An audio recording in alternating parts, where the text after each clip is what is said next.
You are listening to Revealing Real Estate Podcast, where we dive into getting over your fear of taking risk in real estate and making money while you sleep. I'm Nico Pedizano, your host and real estate guru with over 20 years of experience. It's time to get real. Wow, we're going to have a fabulous show today. I'm so excited for our next guest. This is something that I've been trying to get these group of individuals to come out and really talk about their story. Because it's an inspiring story to understand where these individuals came from. I seen these guys from the beginning of when they first started out their business to where they are today and where they're going in the future. A lot of things I talk about, especially for those that have not started buying real estate or invested into real estate yet. This is having these group of guys is really gonna make people understand that if you're under 30 years old right now, that there is potential to go out there and to really achieve your dreams, and if you truly aspire to attain those dreams and build a business even around real estate, having these guys on the show, I think truly will make you guys understand and open some doors and really see what's available for you guys. And I want to welcome these group of individuals. It's SLG Capital, where we got I guess the Sal is the S in the name, and then Luca is the L in the name, and G is the Giacomo in the name. So we got Luca, Sal, and Giacomo. Welcome to the show, guys. Thanks for having us. Thanks for having us, Nick. No problem. It's been a pleasure. It's been long overdue to get you guys on. I really wanted you guys on the show a lot earlier because, for those that don't or never heard of SLG Capital, these guys run a multitude of different businesses out there. I think their main business where they started out, guys, correct me if I'm wrong, you guys started out in the wholesale business and then kind of built that up to as well. Now you guys are landlords and hold your own kind of investment properties that you currently rent out. You guys are now as well contracting and flipping your own property, so that you guys do a lot of fix and flips. You guys do a lot of burrs as well. We discussed a lot. So you guys got a lot of moving parts to your business. You guys have grown your business now to a team of, I know it's you guys as three main partners in on the business as well, but now you have a full call center, sales team, and that all happened and grew pretty substantial and pretty fast. I think within the past couple of years, if I'm not mistaken, you guys are moving pretty quick. So I really want to first talk about kind of the past, right? And you guys were all in different fields. And maybe, Luke, I can start with you. Prior to SLG, where did you start out in the business? I was working at RBC, just in ETFs, like similar to mutual funds, typical 9-to-5 corporate job. You're at a cubicle all day. And I think that's what we were always encouraged to do, especially like I went to business school, same as Sal, at Schulich. And it was, finish your degree, get a job, work up the corporate ladder. And then, 1 year, 2 years into it, I think collectively, luckily being with like-minded individuals like Jack and Sal, we kind of realized together that we had greater ambitions, not only to achieve success, but also to have the freedom. And I think working a 9-to-5 job, I didn't envision that getting me there. And, that just kind of led to me together, us trying to figure out what else can we do. We always had a bit of a passion for real estate. Giacomo and I bought a condo in 2014, just rented it out in Toronto. And I think Sal also bought one. So we had a little bit of a taste for it and kind of went into, separate fields. And then, luckily, and, I'm grateful we kind of brought it back together and, went full force into real estate.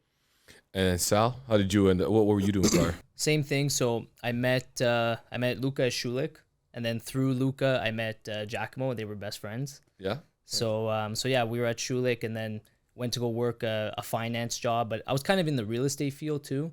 I worked in real estate finance for a pension fund, and so we were financing large development projects all throughout Canada and the US. And through that job, I kind of realized I was dealing with a lot of developers, and I saw how much money they were making and how well they were doing. And I realized that they never worked for someone else. They always worked for themselves. And so that's where kind of the discussion started. And me and Lucas started always talking. We used to work both downtown, and we would, meet up and talk, say, how can we get out of our corporate jobs? How can we do something full time. Yeah, and I respect that, and a lot of it is, and you start to realize is a lot of the wealth was built, and a lot of things that I discussed on the show is majority of their wealth was actually built all through their real estate or their real estate purchases that they've got to either develop it or sit and hold on them and build that equity throughout the years, right? So it makes you kind of aspire to not want to, how can I put this, work for somebody else and make somebody else rich, right? And do your own thing, right? And that's I think where it comes from, more or less internally inside you. And I think most entrepreneurs have that built in, right? It's not something that you can teach. It's either you have that inside and that's what you want to aspire to do, or you don't, right? And I think that's just something that's built in within you guys. Giacomo, let's go with you. So I know you got your real estate agent. That's where we met. Yeah. Right? So for those that don't know, which I'm sure majority do, Giacomo is also a registered real estate agent with the OP team. Yep. Right. So you ended up getting your real estate license because I met these two through me, smart individuals through you. Yeah. Right. So So prior to when I got my license, I was self-employed. I was actually sharpening. So you're sharpening knives, people don't know what that is. I had a truck. I was basically going through the streets of different cities: Toronto, Kitchener, Hamilton, ringing a bell 12 hours a day. Sharpening people's tools, lawnmowers, knives, and it was they were really long days. I was working 12-hour a day. It was exhausting. So it came to a point where I realized that my time was useful elsewhere. And I didn't need to work these 12-hour days to make X amount of money. And, I had to sacrifice a lot, like during those work hours to get where we are now. But, it taught me a lot, taught me about sales, taught me about hard work. And those applications, I'm happy to say that I was able to apply them to the business we're in now. Yeah, because sales are sales. Like, and I expressed this many times before. I used to sell veal sandwiches for a living, right? And selling a veal sandwich, believe it or not, or selling a house, for me is there's a lot of similarities into it, believe it or not, because it's not the sandwich that I'm selling. No, you're basically selling yourself. I'm selling myself, the relationships, to have people to want to come in to my truck, to trust me and buy my food, to say, hey, this guy is honest. I do like him. I want to buy from this guy, and I know I'm going to get good products regardless because of who he is as a person. Yeah. And I think there's a lot in sales in that, and that's what's built inside. But I think you have that internal entrepreneurial spirit within yourself that allows you to kind of build your success to where you are today and where you're going to be going in the future. And I think the biggest part of this story is, and I want people to really get this, it's the fact that you guys are really, you're part of the millennial generation. You guys have now built a really strong, successful business that's flourishing. And it takes a lot for somebody at your age to actually aspire to do what you guys have done. And I don't know if you guys have actually taken the time to really sit back and understand that there's not many individuals that have not come from wealth. And this is important. You guys have built this from scratch, and people understand that you guys were just, part of hardworking families, middle-class families that, needed to go to work and make money, so you weren't given this on a silver platter and say, hey, here's a couple $1 million, go do what you got to go do with it and go invest it. This is something that you guys have actually started to earn from the very beginning of your time when you guys came together as a group. Yeah. And that's the biggest part of my story that I want to share with everybody, is because I want them to understand that if you aspire to have your dreams and your goals and you have ambitions to go out there and to become successful, you really don't need money to start. Like, you had to save, and I'm sure you guys collectively have come to save together, but how creative did you come, towards building and learning how to raise money and figuring out ways to start, your wholesale business? Because it started with the wholesale business, right? If I'm not mistaken. I'd say just before the wholesale business, which kind of sparked our interest more in real estate. He touched on it a little bit. We bought our condos, just easy cash flow rentals. But after that, we decided to buy a flip. And that was our first kind of learning process in real estate. So you bought the flip through another wholesaler? Through a real estate agent. We bought it through the MLS. Oh, you bought it through the MLS? Yeah, and this was back in 2018. 2018. So yeah, we found a flip on the MLS. We used a realtor that honestly wasn't that experienced in finding flips and finding good, profitable properties. Yeah. We didn't know Nick yet, We unfortunately. didn't know Yeah, dime a dozen here, buddy. But yeah, so, So I'm yeah, glad we started with that yeah. one, and we basically put a bunch of sweat equity into it. Giacomo was still sharpening. We were still working our full-time jobs, and because he had more of the flexibility, Giacomo was able to go and manage the trades. So he was there on site doing a lot of the work himself. We were getting our parents to help us do the work. We put in a lot of sweat equity, a lot of work to try and make this thing work. So where did you find? Let's go back to that part. Where did you find the down payment for that first? Was it a condo that you guys bought, or no? It was a was house a that you guys. First condo. Yeah, it First was a condo. Just as a turnkey rental, didn't do any work to it. So that was did you? 2014, 2015. You didn't sell that condo at that time to do the flip. No. No, that We was sold just it after. We sold it pretty much when we started the business full time in 2020. So we held the invest into the condos, business. let's say, for 5 years. Right. And then where did you find the money to buy this flip? a lot of saving. just saving. Yeah. Yeah, working summer jobs, Yeah. working. And we also sacrificed a lot. Like to be honest, we're not the type of guys to go out every weekend, go to clubs, go to bars, go to restaurants. So, those sacrifices of not going out every weekend actually attributes to a lot of savings. So, people who go out all the time, if you're looking to move up in the ladder, take a little break from it and you'll see a lot of savings. It actually accumulates quite a bit. It does, and I think that's a really good point. I call you G, so in the show I'm calling no you G. problem. Forget about Giacomo because I just know you as G. So G, in the show, like when you're going through that process, people have to understand that there's going to be sacrifice in everything that we do in life. And I remember when I first started out my business, I made sacrifice in making sure that I didn't have a book of business. I didn't come from wealth. I needed to make sure that whatever I did, it was all about the hustle and the grind for me.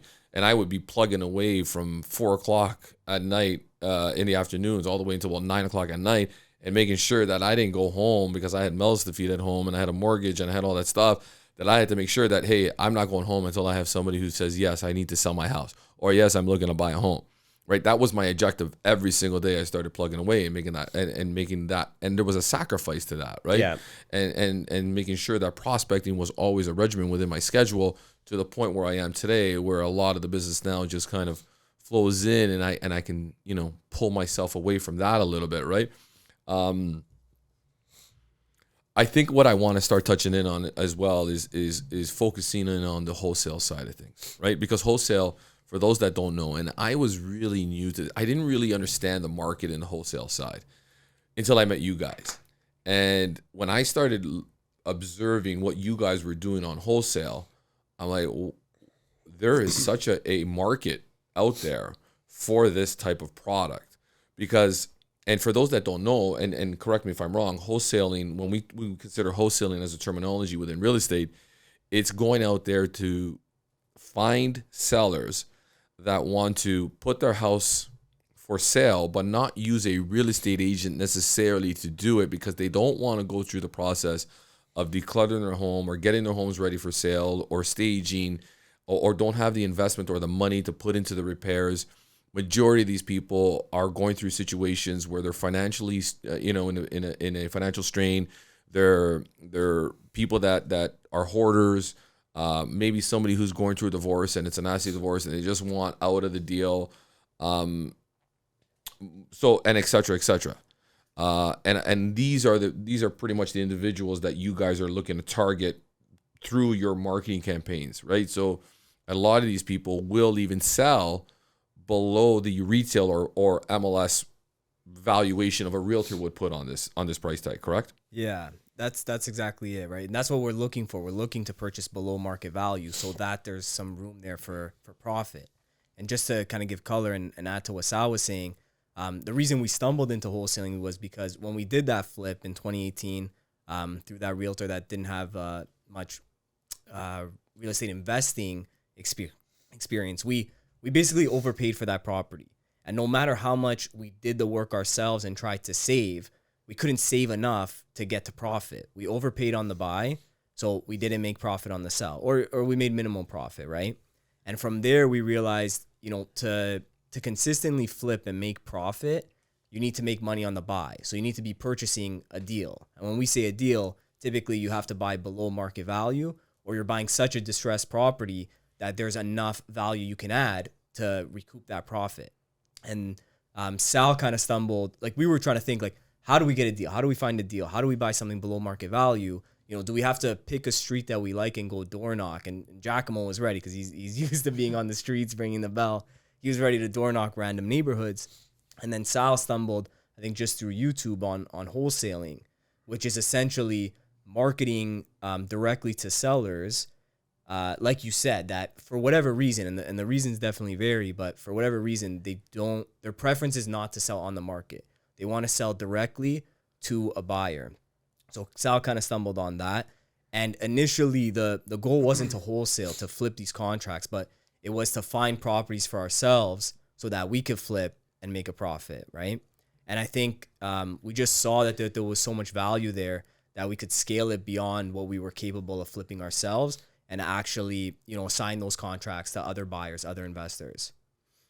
And so assigning, meaning that you guys, and for the listeners, I'm just trying to say, to make them understand what an assignment is on this process, is if you tie up a contract or you have a seller who's willing to assign their home at agreed upon price that you guys have set during the course of your meeting, inside your agreement, there will be a condition in there that'll allow you to assign the deal to another buyer. So basically what you're doing is transferring paperwork. So if I was interested in buying your wholesale deal, you tie it up with the seller and then sell it to me for a profit, right? So that's the wholesaling process here. So a lot of that business was now finding new clients that wanted to pick up the deal that you got at a discount and then sell it to that person who may be a contractor or an investor who wants to sit and hold on these properties, or even sometimes an end user for the most part that wants to move in and move their family inside the house. Which is great. How did you learn how to start finding those wholesales? So I think it was just a lot of research online. So was looking on YouTube, reading books and stuff. Reading books, listening to podcasts, and wholesaling is actually a pretty big thing in the U.S. So we were kind of stumbling across it and realizing how do their methods work in the U.S. And there were some differences here in Canada, and trying to apply those methods in the U.S. to here.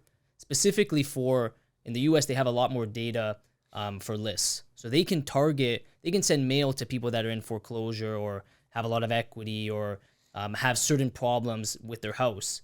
As opposed to here, we just kind of have to blast everyone. Right. And so your marketing campaigns towards finding people that want to sell at wholesale, can you give us some insight on how that system works on the back end? Yeah, so it's basically a combination of online and offline marketing. Online, the typical things, Google Ads, Google SEO, so having a website where people find you organically, running some Facebook ads, retargeting those people on Facebook. And then the other big portion is the offline marketing, which is basically just direct mail. And we send handwritten letters to people that, to areas specifically that we're interested in purchasing. We blast those areas with letters just saying, look, we're interested in buying your house. We can buy your house as is. You won't have to do anything. We'll close on it whenever you want. There's no agents involved, no fees. It's an easy process. If you're interested in selling, give us a call or visit our website. And people reach out to us based on those kind of advertising models. Yeah, and there's nothing misleading about it. It's the truth. You will go in there, and if it's agreed upon price, you're going to buy the house, right? Exactly. And on a lot of these deals, you either you're going to sell them to a prospective buyer who's willing to take that deal or buy that paper from you, or a lot of times you guys buy these homes yourself.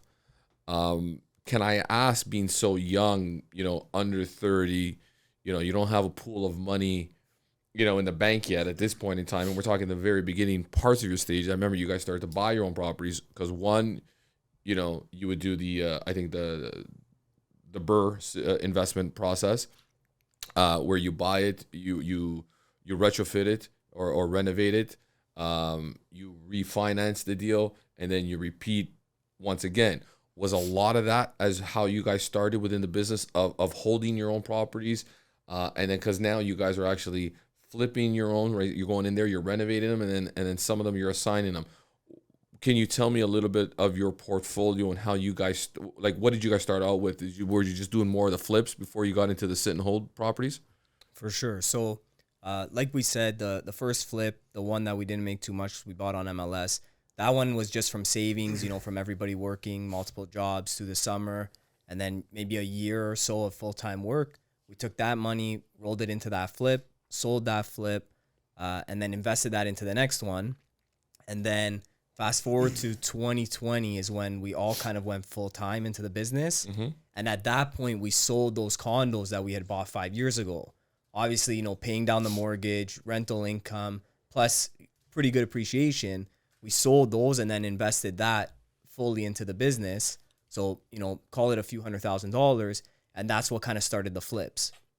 And a lot of people in the industry will do joint ventures. So bring in a silent partner in order to scale their business.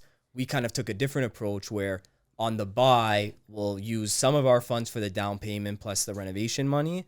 And then we'll get private financing for the remainder of the purchase price. And then from there, so we did some flips, let's say for a year, year and a half. And then we built up some more capital. And then we decided, you know, long term to really build wealth, you got to own assets, right? You got to start building that rental portfolio. Amazing. And you have that residual income, that making money while you're asleep, that rental income, right? So we use that capital. Again, on the purchase, we would get private financing, typically because a bank wouldn't finance it because we're buying pretty distressed properties.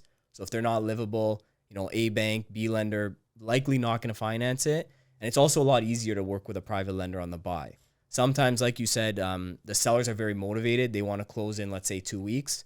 So you go to a private lender, they're ready to finance that deal. They know it's a good deal. They're ready to finance it in 2 weeks. So you get the private lending, we do the rentals, raise the value. And then, like you said, that BRRRR strategy, that ability to pull out most of your capital or all of your capital back, that allows you to go buy the next property. And you're just, you know, rinse and repeat. And that's how you can kind of scale without using a joint venture partner or other people's money. Yeah, and that's amazing. And it's such a great way to start out. And it's something that I really try to, and that's what this show is kind of really based upon, is allowing that opportunity for people to understand that if if you really sit down with a professional, whether, you know, be myself or another real estate agent, and that really understands these opportunities and look from this perspective, like a real estate agent from my keys, even if I wasn't one, is setting up a proper team around you and having a good real estate agent who's going to be able to provide these opportunities for you is a very crucial component of starting out in any real estate business that you want to start venturing into, right? And I'm sure it's the same way with you guys. Having proper people around you to build your team is a very crucial component of your business, right? And having, you know, so like Giacomo right now, your main role on the team is about the contract work, right? So you're the main guy that's running the jobs, doing the contracting, pricing them out.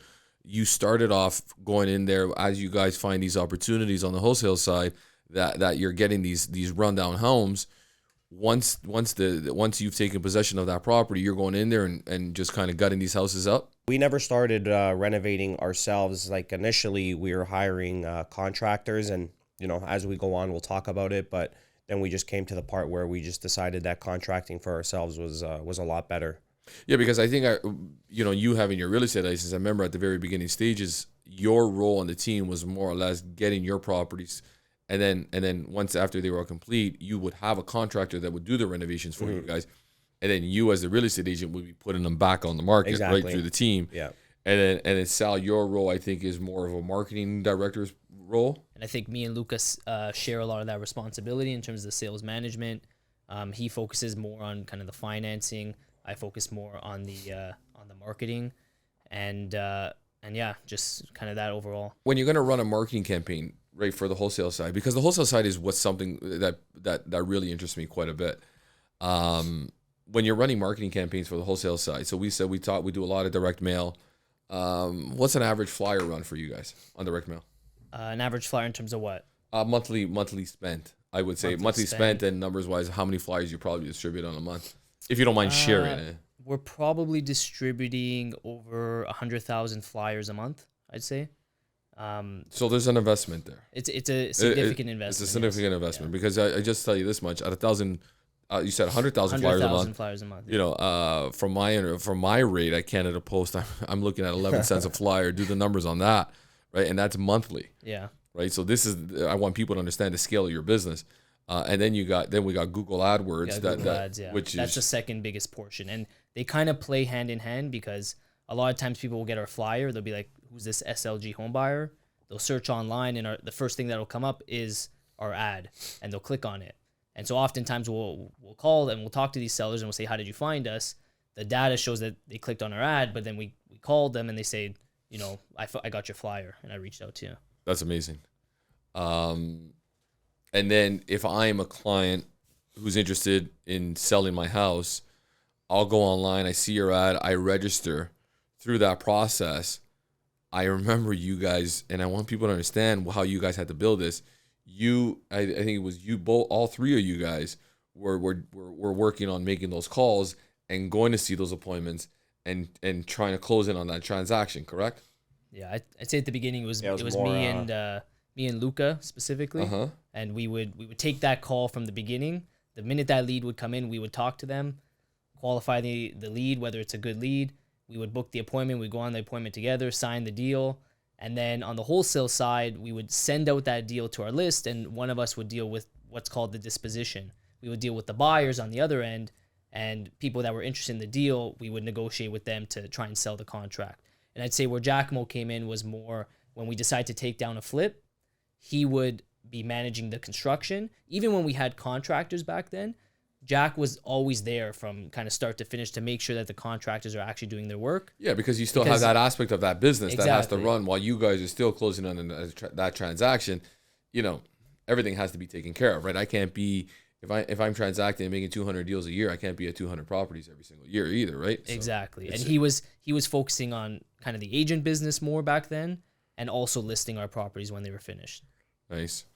And now, so I get now it's to the point where you've built it up where when somebody's going to call, somebody's making that call so a lead comes in. Yeah. You have your we It's call not them us. in our business, it's ISA. It's not you guys not anymore. us You've anymore. evolved to that. Yeah, we call it, they're basically inside sales reps, or we call them lead intake managers. And we have someone that takes the initial lead, just qualifies them as a seller for our business, usually anywhere from a 15 to 20 minute call.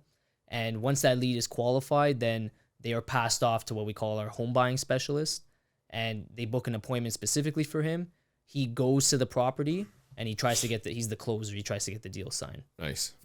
And how do you choose what properties you guys want to keep or maintain within your portfolio?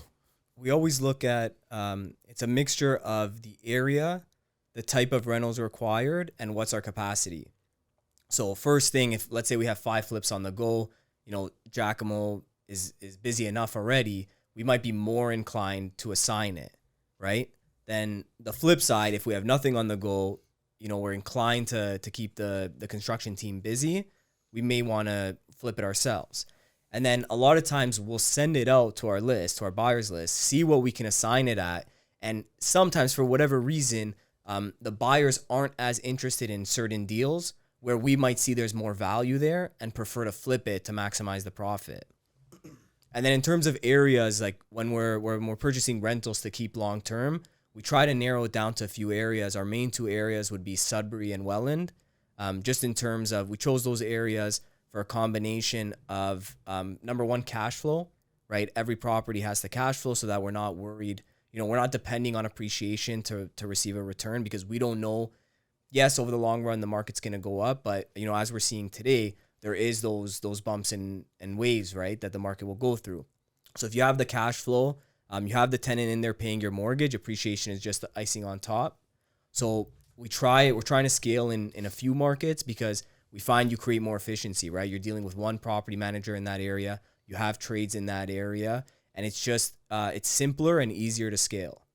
So, it's a combination of, like I said, neighborhood, maximizing the profit, and our capacity. Nice. Another component of your business that we haven't discussed yet is the Airbnb side of things. Now you guys have now grown into getting into some Airbnbs. How's that been working out for you? Are you guys liking that process? Are you liking that business? What do you think about it? Because I'm myself personally, I don't have any Airbnbs yet. As you guys know, I've done renovations, I've done buildings, I sell real estate, and now I wanted to start getting some Airbnbs. And I think a lot of it has been inspired through, your Airbnb product that you bought. You know, I think I was one of your first guests inside that property. I was fortunate enough to stay in there, which I'm like, wow, you know, this is pretty cool. You know what I mean? The hot tub was working, and it's too bad it was in the winter, but the kids had a blast. We went skiing. It was up in near Horseshoe Valley. Yeah. Is it something that you would continue building on? Yeah, it's an interesting business, and it's become very popular. But I think there's also a risk there of it becoming oversaturated.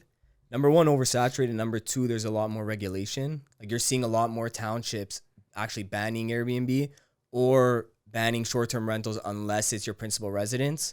So basically not accumulating investment properties specifically for short-term rental. And I guess that's, you know, neighbor complaints and also trying to ensure there's enough supply for long-term rentals, because obviously that takes away from the available stock of rentals. For us, we like the property we have because, number one, most of these cottages, most people use cottages, right? And a lot of them are only occupied during the summer. So we like our area near Horseshoe Valley because there's also skiing there. So whereas most investors will have peak time only in the summer, we have two peak times. We have December, January, February, and then we have all through the summer. Yeah. So when I'm looking at a lot of investors' numbers, they're factoring in maybe a 55-60% occupancy, where we're looking at closer to 75. The second thing is, you know, when we invest, we're always trying to mitigate risk. And another thing we liked about this particular property was it was set up as 2 units. So on Airbnb, we currently rent it out as 1 unit. But let's just say for whatever reason, the township decided to ban Airbnb. We're not able to do short-term rental. We can still convert it into a duplex and rent it out top and bottom so that our return doesn't go down too much. So to answer your question about, you know, what we think of short-term rentals, I think there's a place for it. Would we exclusively invest in short-term rentals? I think there's just too much risk there, too many eggs in one basket. But can it be an aspect of your portfolio? I think for sure it can be. Yeah, and I like the income it produces on them, right? You know, sometimes in the peak of the season that you're in, you know, but I think if I was going to work on something like that, it probably wouldn't be either in Toronto or north, because in Toronto it's going to be very saturated. Mm-hmm. You know, like you said, you go to municipalities, you know, Barrie, Innisfil, close to the waters and stuff like that. A lot of these townships don't want it no more. There's a lot of petitions going around to not allow it to happen. So, you know, if I was going to do it, you know, sometimes I would look at places like Florida down in the States or the Caribbean islands that are popular, like in Aruba or St. Martin, where, you know, this stuff exists every day, where you're more now into the hospitality business, and there's management companies that run it all. They take a fee from it all. So I've been looking at something like that. Another thing I've been looking at, which I think is going to be a really, especially in Toronto, which is a big key component, is the garden suites or laneway suites. I think that is really going to start taking off. A lot of my custom home builders are really looking into getting involved in that, because I think, you know, adding a dwelling in the rear of the property will only create so much more potential based on, and as well generate revenue and income for you. And I think there's going to be some really wonderful opportunities coming in the next 2 to 3 years in regards to that. So if you can get there now and start building on that, I think there's going to be some really good opportunities coming in onto that sector. I want to touch into now, Giacomo, a really big component now is the contracting side of things. You guys are now branching off your business. You guys, and I want to repeat this, right? Because it's so astonishing to understand, and having you guys on the show is such a pleasure and such an opportunity for everybody to listen to, because it's such an inspiring story, truly. And I think, I don't know if you guys ever spent the time to actually think down to really realize what you guys have done. And you guys should be really proud of yourselves for achieving all that, because not many people at your age, even from my generation, start as early as you guys have started. I wish I started that much earlier, because I would be, you know, that much more ahead. And so we've established the wholesale side, the fix and flip opportunities, you know, your real estate investment portfolio that you have. Now you guys are branching off into contracting. Contracting is a huge component of what you guys do, and you are now doing this for other people, right? Yeah. So you will actually go in there if somebody wanted to finish their basement or renovate their homes. Mm-hmm. What made you start working with other people and start getting into renovations for other people? Yeah, well, it first started with us. Initially, when we were doing our fix and flips, we were hiring contractors, going through the interview process, trying to find someone that we like, give them the job. And we were finding that as we were going along, contractors were lacking certain qualities. So each contractor that we had, first job would always go good. Second job, there would always be a problem. We would discuss all together. There's a problem with this guy. Let's get rid of him. Let's start that interview process again. And we would just find that it was a never-ending circle. So when you're looking at a contractor, there's typically three things that you got to look for. It's quality, speed, and price. And typically when you're looking for a contractor, they should have at least two or three of those. We are finding that most of these contractors would only have one. It's becoming extremely frustrating. So we sat down, we were just trying to, problem solve. And we said, well, why don't we, keep this in-house, bring this in-house. Also brought down our costs significantly because, when you're hiring a contractor, contractors also have to put their piece on top. So this also eliminated it. But we also found that the quality of the work increased significantly. So that's what we did. We hired some guys in-house. We have 3 or 4 laborers, just, it depends on how it goes. And that we manage everything in-house. So that's what we were doing. Everything was in-house now. We're doing all the construction ourselves. We saw that the quality was great. The speed was fantastic. And we're like, okay, well, we're starting to get a lot of compliments towards this. Your work's fantastic. We love the design of what you're doing. Like, this is something that you should offer to customers. So we're like, yeah, this isn't a bad idea. So we started to explore that option. We've been doing it now for what? 3 months, maybe. 4 months, picking up jobs. We're testing it out. It's going pretty well.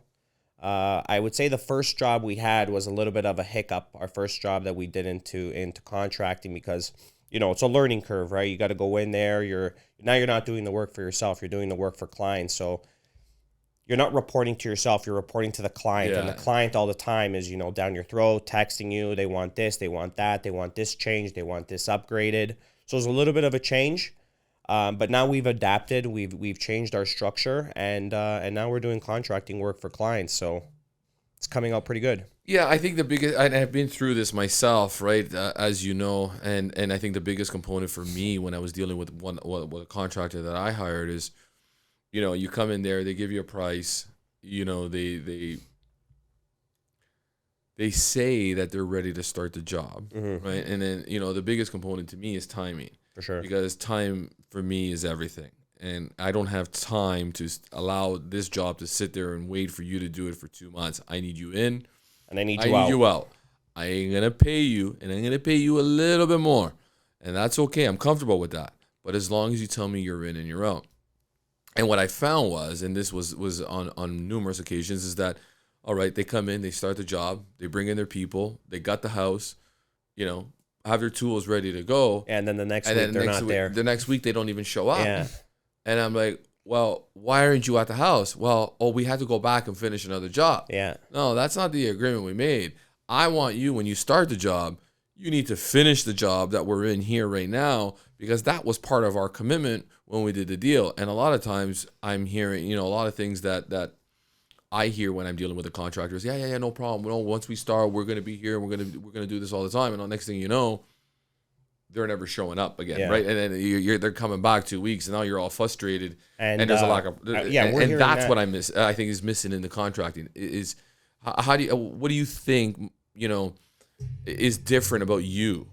When you start a job, are you there on time, and are you going to finish? For sure. And we're hearing I'm hearing that a lot with clients actually, that they're hearing horror stories from their contractors, and it's sad because now when I go into a job, I have to reassure them that, we're not like the other contractor they had, and the experience they had won't be the same with us, because essentially this business is, your word is your bond. When I tell you something, I'm going to follow up with it. And that's what I think it is. When it comes to contracting, if your word isn't your bond, you're not building that trust with that client. And, this is the type of business where you want referrals. Right. So that's something that you strive to. I find that customer satisfaction is number one. Now, when it comes to contracting, I'll be straight up. our price, we're definitely not the cheapest, but there's 3 things that I can guarantee if, you know, they were to hire us. Our craftsmanship is outstanding. If I give you a timeline, I stick to that timeline, and you have access to me 24 hours. I mean, if you have a contractor and you're trying to get a hold of your contractor, how long does it take for, you know, a response or, you know, to come to some sort of agreement? When we start something, like I'm in it 100%. So you have access to me 24 hours, and I guarantee from start to finish, we're there. I think that has been lacking in the service industry for some time now. I think so too. And one of the biggest components for my business and generating my success was the fact that when you called me, you called Nick from the OP team, and there was a page that came to my phone, I didn't care where I was, even if I was driving Taking a car, that call. I was calling you back in 10 minutes. Yeah. And what really started to drive that is I started to realize is that a lot of the problem was a lot of realtors, when they were generating calls, you know, from people that wanted to go see properties, wouldn't even call them back sometimes within 24 hours. I'm like, you know, and they're calling me. I was like, oh my God, I can't believe you just called me that fast. I'm like, yeah, well, that's just normal for me, right? I'm just calling you back right away. And I'm the type of guy, like, I don't want to procrastinate on things too. I don't want to, when I have to do something, it could be an OCD in me for sure, but I need to get it done right away, right? Just so I can move on to the next, you know, task or the next showing or the next client or the next prospect, right? So I needed it out of the way. And it was such a huge component that, you know, a lot of times I'm even calling trades to go and do one of my rental projects, and like, these guys are not even calling me back, or like, hey, I'm going to price your house, and oh, hey, I can't be there today. I got to come next week to come and price it. I'm like, man, if I was like that within my business, I'd be broke. I wouldn't go. But you don't realize there's so many people that don't really understand that that's what the service industry is really, you know, striving for. And customer service. Customer service is a huge component. Getting it done in a timely manner, right? The same thing in real estate. If I take on a listing, they don't want the house to be sitting on the market for 60 days, even 30 days. It's a tough process to have people kind of invade your space and in your home. I don't know if you guys ever sold your own property before. I have, but at the end of the day, it was invasive, right? I felt like people were just walking through my home, and that's your home. So those are very big components of your business itself. I just want to kind of tap into real quick on this. The future of SLG for you guys. What are the next big steps for you guys? Have you guys thought this out yet? What your next big plans are? I think we're just going to continue to grow out the wholesaling business with the market kind of adjusting right now. We're just seeing how things go and not going too crazy into growth mode right now. But as the market gets better, we will definitely expand that business. And then I'd say 50% of our time is in the wholesaling, a little bit of flips here and there. The other 50%, we're putting a lot of effort into the construction business.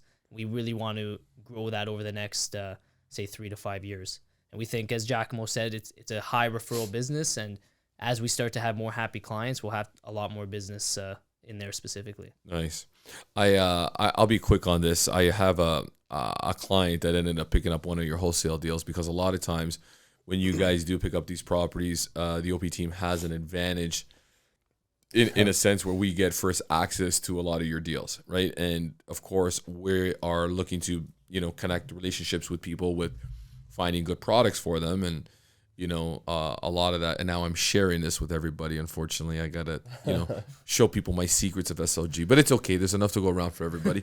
And, you know, there was some really good opportunities. So if you're a contractor and you're looking to start doing your own fix and flips, I think, you know, picking up or getting on our list for some of these fix and flip properties are really essential.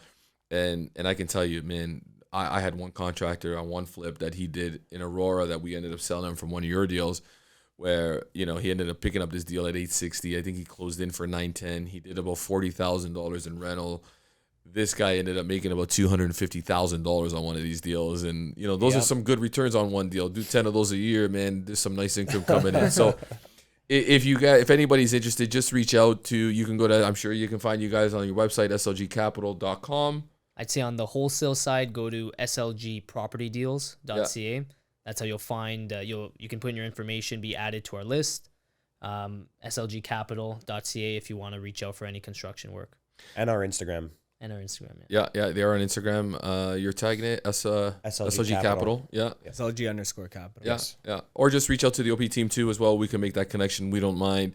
Whatever it may be. I just want to thank you guys for coming in on the show. This has been a pleasure. I'm hoping that you guys would take the opportunity to come back again, because there's so much that we can start continuing to dig and dive in deep about.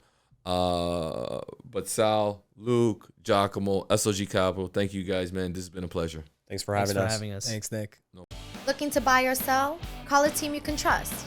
Don't believe me? Our Google reviews say it all. Put us on your lawn, your house will be gone. theopteam.com.